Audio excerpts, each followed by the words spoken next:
All right, everybody, welcome. This is Citizen State. This is the inaugural episode of Citizen State. I'm Adam Fleeman. And I'm Fred Swan, and I'm also going to be running for Congress in the 8th Congressional District for Georgia. All right. It's good to have you, Fred. We're actually here in Macon, Georgia. We're shooting from Ampersand Guild Hall. We just recently became members here. It's a fantastic art studio. If anybody's in the Central Georgia area and you'd like to get a look at what Macon, Georgia is all about, this is a great place to start and grab a little bit of culture while you're here. I do want to do some full disclosure with you. For anybody that's seen this channel before, they know that me and you have sat down and talked politics before. So I want to make sure that anybody watching this video, maybe somebody that's watching it for the first time, knows that we're friends. We've been friends for half of our lives. Yeah. And for this guy, I want nothing more than to see this guy succeed. You know, that being said, I'm not going to be easy on you when we do these conversations. No, I don't want you to. Okay, good. So you're going to be running for the 8th District here in Georgia. Yeah. I'm interested in the process because I like politics, but when you're on the outside of it, you're a little clueless on how it actually works. There's a lot of money changing hands behind the scenes, and I really, really want to know about the process of running for a political seat. So the first thing you have to know is that it takes a lot of money to run for a seat. That's why whenever you see an established politician, it seems like all they're doing is asking for money. Money, money, money. But the reason for that is because it costs a lot of money. First of all, to run for Congress, it takes $5,000 just to file for your candidacy before you do anything.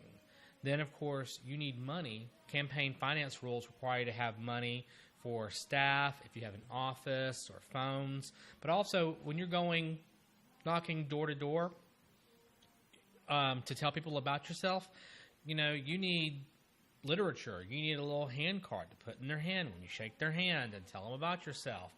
You need to have some literature. You need to be able to mail out things. That's bulk mail. Then you may get so high as you want to bother people with TV ads. And, of course, the 8th District is in two media markets, the Middle Georgia media market and the Jacksonville media market, because it's so crazy gerrymandered. It's just a ton of money, and that's kind of the phase that our campaign is in right now. Filing won't happen for another 9 months. So right now I'm trying to get my name out there. I'm doing town halls and events throughout the district, booking town halls. So if you or your group would like to talk to me, please let me know.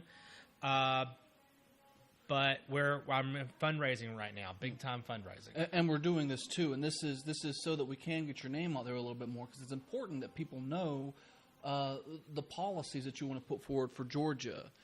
So I really want to know specifically, like, if you make it, how would you garner support across the aisle? The political landscape, again, from just a fan of politics, the political landscape is a mess. And sure. And I don't know how a Democrat could actually gather support from a Republican anymore. But when you're talking about representing a state, that's very important. All politics is local. How would you go about doing something like that? Well, one of the things you have to understand is everybody has things in which they care about, things that they're concerned about, but there are, as with everything, I would call them like A.B.C. priorities. You know, A priority is my ideological stand. I'm not moving off of this. B priority are things I really want to get accomplished, but, you know, if it doesn't quite make it. And C priorities are things that you use to bargain with. If I get them, they're nice, but I can use them to bargain. And at some point, you kind of have to be able to go to the other side and say, look, you really want to get this thing done. And you want to be able to slap a label on it, bipartisan. Now, I might be your guy, depending upon what it is that I'm trying to get done. And we've had a lot of these political conversations before, and I always tell you, hey, I'm a political mutt. I'm up for anything. Just let me know what's going on, and I can weigh in on it. Transparency in government is something that's been lacking for a long time. Is there anything that you think you could bring to the table when it comes to transparency? Yeah, the biggest thing is just the biggest thing is explaining to your constituents why you're doing what you do. I would like, when I get into office, to actually do more podcasts like these. Keith Ellison has his own podcast. I'd like to do more podcasting, maybe even do some virtual town halls via Google Hangout, for times when I can't get back into the district. But then I would love to be able to do, like, once every time, do a real town hall, say in Macon or Tifton or Valdosta, depending upon how it's looking. I mean, but to me, that kind of thing is important and necessary. And it doesn't hurt that I enjoy them as well. And you were recently in Valdosta, right? Yes, recently I was visiting the Indivisible group down there, Indivisible Lowndes.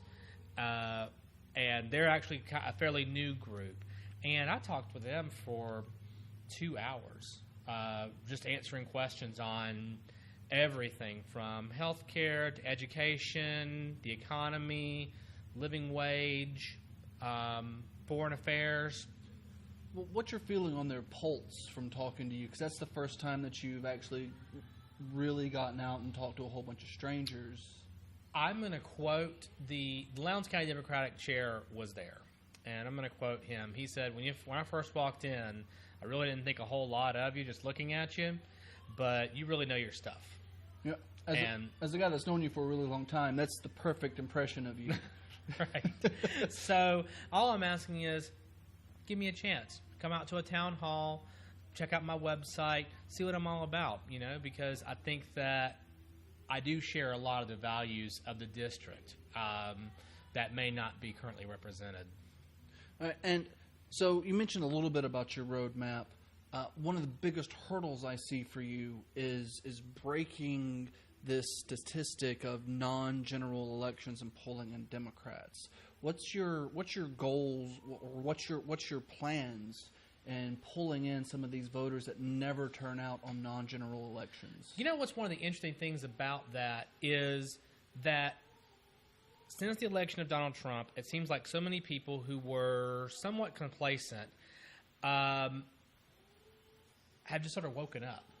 And I describe it kind of like you're driving down the road and you fall asleep at the wheel and you hit the guardrail and it wakes you up. And now we're having to get out of the car and see, is this thing drivable or not? Can we get back on the road, to continue this analogy to almost absurd lengths? But I'm seeing people, I've been involved in at least Middle Georgia politics for 8-10 years now.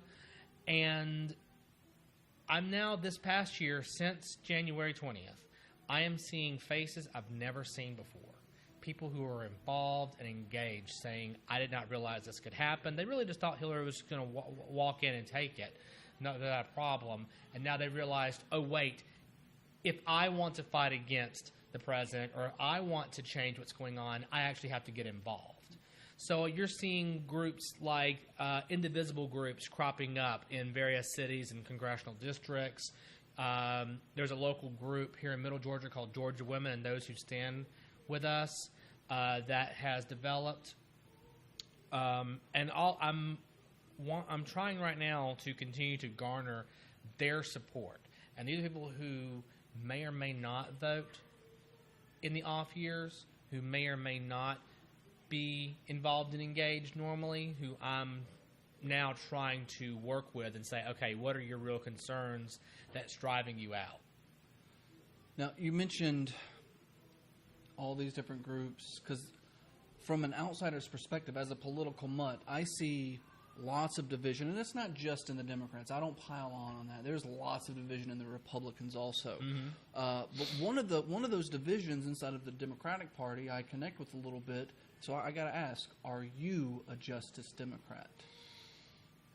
Technically, I would say no, only because, Justice Democrats are a platform and a party, and they kind of have to invite you in. That being said, I haven't seen anything on the Justice Democrats platform that I would disagree with, and I really do like their stance on campaign finance reform. The non-establishment, that's what brought me into looking at them a little bit deeper. I'm still independent, but as an independent, I'm a free agent. Sure. I'm always available to go this road or that road. Right.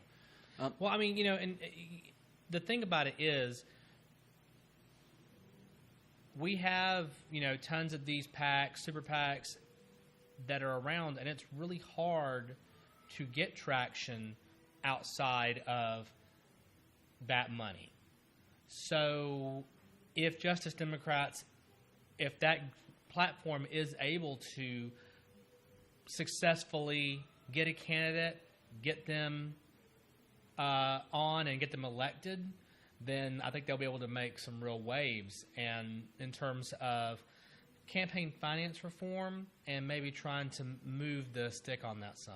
Now, do you think that you're somebody that can help mend the divides that are on the left right now, specifically in this region? Because this is a very blue region that we live in. Mm-hmm. Do you think that you could kind of help mend some of those things? Because I see you as more of a Democrat populist kind of guy. I think so.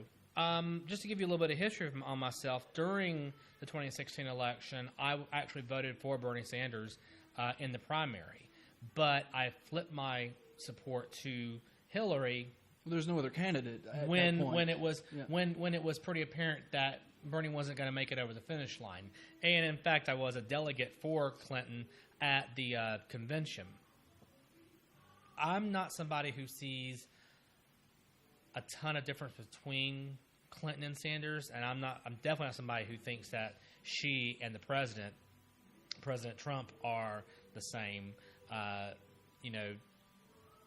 That kind of talk I don't agree with at all. To me, it was I'm with Bernie about 85-90%, and I'm with Hillary about 80-85% on all issues.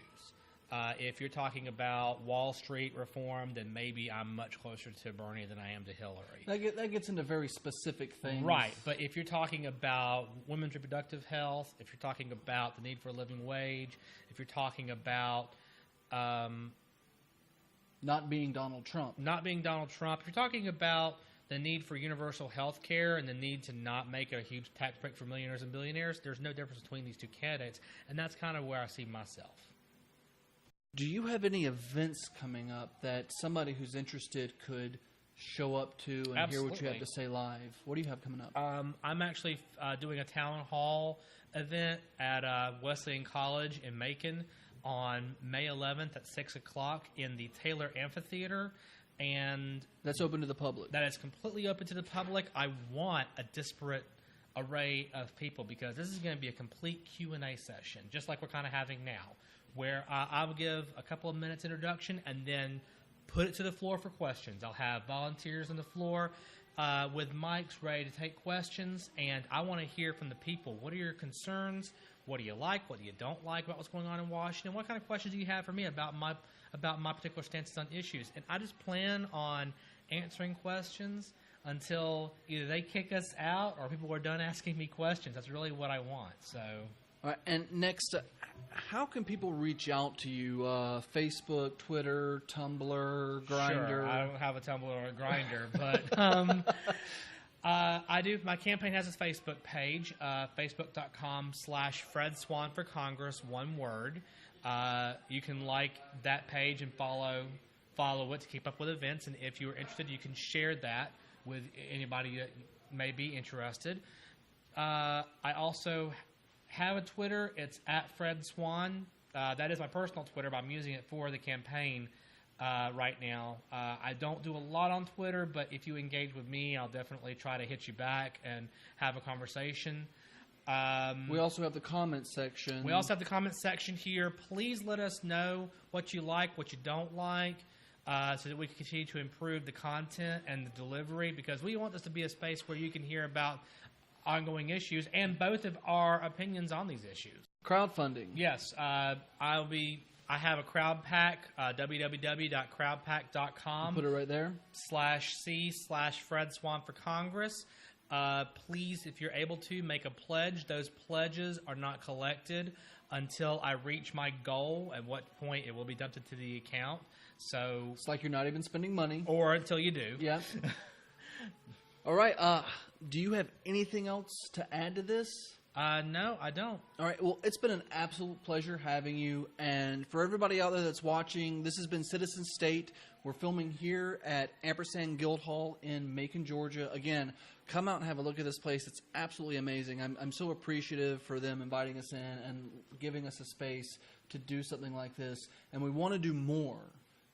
Friends of yours, friends of mine, want to bring them in. Absolutely. And bounce around some of these same topics and a lot of new topics as they pop up. News has been pretty crazy recently, so there's always something to talk about. There's always something relevant. Again, all the links to Fred, we're going to put them right down here, and we'll see you guys next time.